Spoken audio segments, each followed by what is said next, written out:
خاموشی کا تالا لگا ہوا ہے زبان پہ، کچھ بولتا ہی نہیں۔ بادشاہ روم پوچھتا جاتا ہے کہ بتاؤ یہ کس کی تصویر ہے، لیکن وہ خاموش ہے، اسے کچھ آتا ہی نہیں۔ اس نے کہا کہ مجھے نہیں معلوم کہ یہ کس کی تصویر ہے، میں نے آج سے پہلے انہیں کبھی نہیں دیکھا۔ عزیزو، تعارف وہی کرائے گا جو ان کو جانتا ہو، تعارف وہی کرائے گا جو اس کو پہچانتا ہو، تعارف وہی کرے گا جو اس کو دیکھا ہوا ہو، پہچانا ہوا ہو، جانا ہوا ہو۔ اس نے کبھی کسی تصویر صاحب تصویر کو نہیں دیکھا تھا۔ اب عزیزان ایمان، ایک مرتبہ جب ناکام ہوا یزید، جواب نہ دے سکا تو فرزند رسول کو بلایا گیا، امام حسن مصطفیٰ کو بلایا گیا۔ امام حسن مصطفیٰ سے سوال کیا گیا کہ بتاؤ یہ تصویر دیوار پہ جو لگی ہوئی ہے یہ کس کی تصویر ہے؟ امام حسن مصطفیٰ مسکرائے، مسکرا کے جواب دیا یہ آدم کی تصویر ہے، یہ نوح کی تصویر ہے، یہ ابراہیم کی تصویر ہے، یہ عیسیٰ کی تصویر ہے، یہ موسیٰ کی تصویر ہے۔ ایک مرتبہ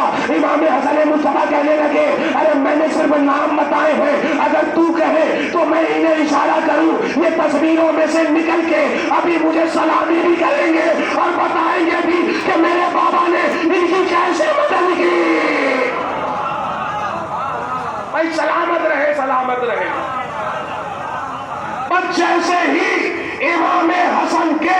اس جملے کو بادشاہ روم نے سنا، ایک مرتبہ یزید کی طرف مخاطب ہو کے کہتا ہے سن یزید، تو بھی جھوٹا ہے، تیرا باپ بھی جھوٹا ہے، خبردار اہل بیت کے مقابلے میں نہ آنا، اگر اہل بیت کے مقابلے میں آؤ گے تو دنیا میں بھی لعنت ہوگی، آخرت میں بھی لعنت۔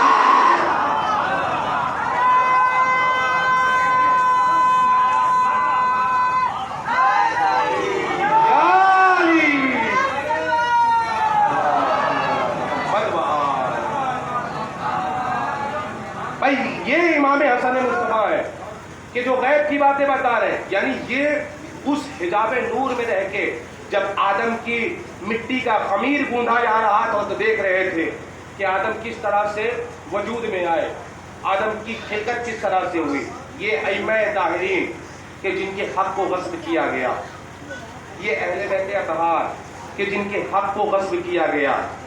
یہ وہ ائمہ طاہرین کی جن کو بار بار نبی معظم نے پہچنوایا، لیکن جس نبی معظم نے اپنی امت سے کہا تھا قل لا اسألکم علیہ اجرا الا المودۃ فی القربى،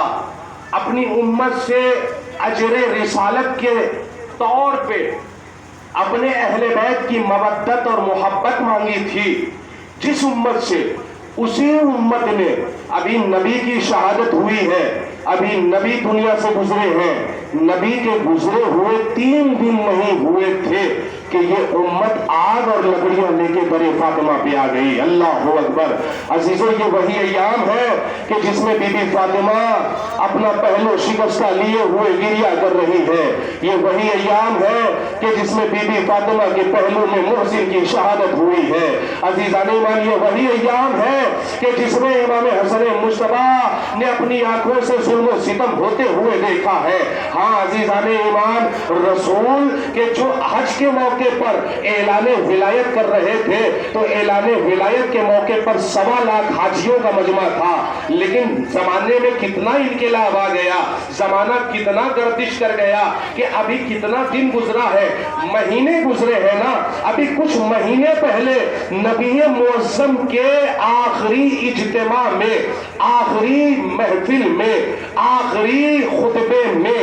1.25 لاکھ کا مجمع، حاجیوں کا مجمع کہ جس نے نبی کے ہاتھوں پر علی کو دیکھا، علی کا تعارف کرایا نبی نے، کتنے لوگ تھے؟ 1.25 لاکھ افراد تھے، 1.25 لاکھ کا مجمع تھا، لیکن زمانہ کتنا زیادہ دغاباز تھا، یہ امت کتنی زیادہ دغاباز تھی کہ نبی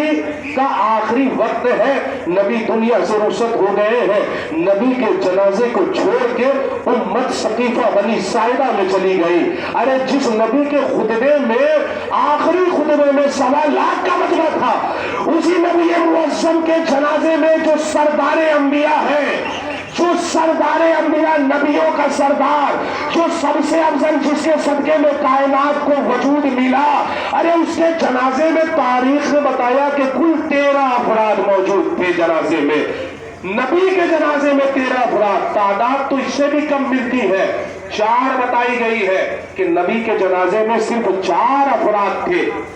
اور زیادہ سے زیادہ 13 بتائی جاتی ہے کہ نبی کے جنازے میں 13 افراد تھے۔ اللہ اکبر۔ عزیزو، نبی معظم، نبی مکرم آخری موقع پر بھی اہل بیت اطہار علیہ السلام کو دیکھ کے گریہ کر رہے ہیں۔ نبی کو علی مرتضیٰ نے اپنی آغوش میں لیا ہوا ہے اور سر کو اپنے زانوں پہ رکھا ہوا ہے۔ لفظوں کو بدل کر یوں کہوں کہ رحلِ امامت نے قرآن رسالت کو اپنے زانوں پہ رکھا ہوا ہے، یعنی رحلِ امامت پہ رکھا ہوا ہے۔ علی نے قرآن رسالت کو رحلِ امامت پہ